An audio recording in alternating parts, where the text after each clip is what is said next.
ذکر اس پریوش کا اور پھر بیاں اپنا، بن گیا رقیب آخر جو تھا رازداں اپنا۔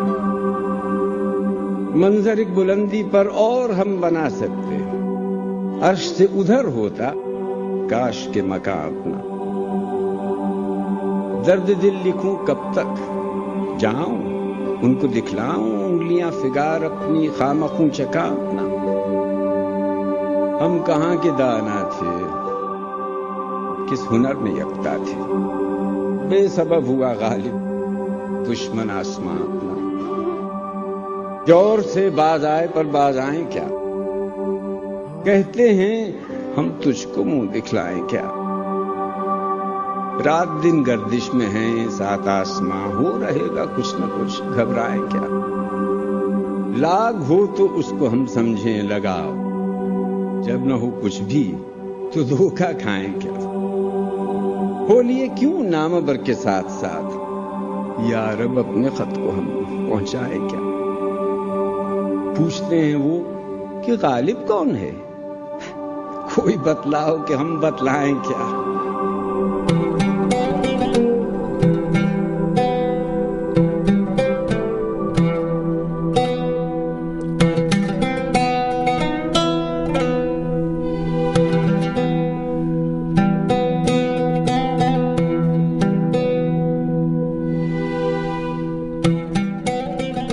مشہور ادیب رشید احمد صدیقی نے لکھا ہے، مغل دور نے ہندوستان کو 3 چیزیں دیں، تاج محل، اردو زبان اور مرزا غالب۔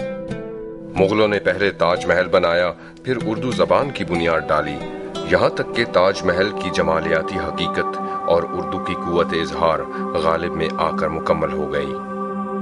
اس کے ہاں لفظ کبھی علامت، کبھی اشارہ، کبھی استعارہ، کبھی کیفیت، کبھی خیال، کبھی احساس بن کے سامنے آتے ہیں۔ غالب زبان کا بادشاہ آدمی ہے، وہ لفظوں کو اس صورت سے استعمال کر سکتا ہے جس صورت سے کہ ابھی تک بہت کم لوگ ان کو اس طرح استعمال کر پائے۔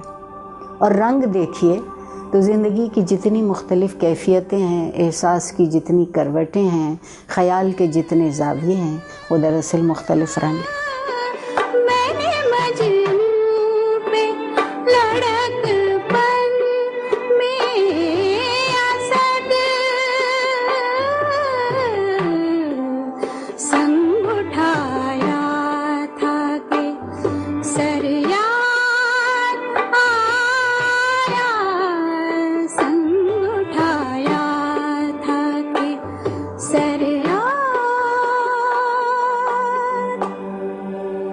وہ زندگی کو ٹوٹیلٹی میں دیکھنے کی کوشش کرتا تھا، اور ہر رنگ کو اس کا یہ ہے نا کہ ہے ہر رنگ میں بہار کا ہے، رنگ لال آؤ گلو نسری جدا جدا، ہر رنگ میں بہار کا اثبات چاہیے۔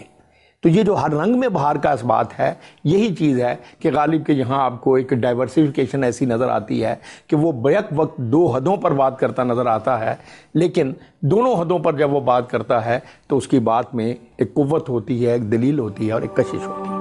کہتے ہو نہ دیں گے ہم دل اگر پڑا پایا، دل کہاں کہ گم کیجے ہم نے مدعا پایا۔ غنچہ پھر لگا کھلنے آج ہم نے اپنا دل، خوں کیا ہوا دیکھا گم کیا ہوا پایا۔ دیکھیے دونوں اشعار میں ایک ہی غزل کے گم ہونا 2 معنوں میں استعمال ہوا ہے، تو غالب تو معنی افرین ایک شاعر تھے۔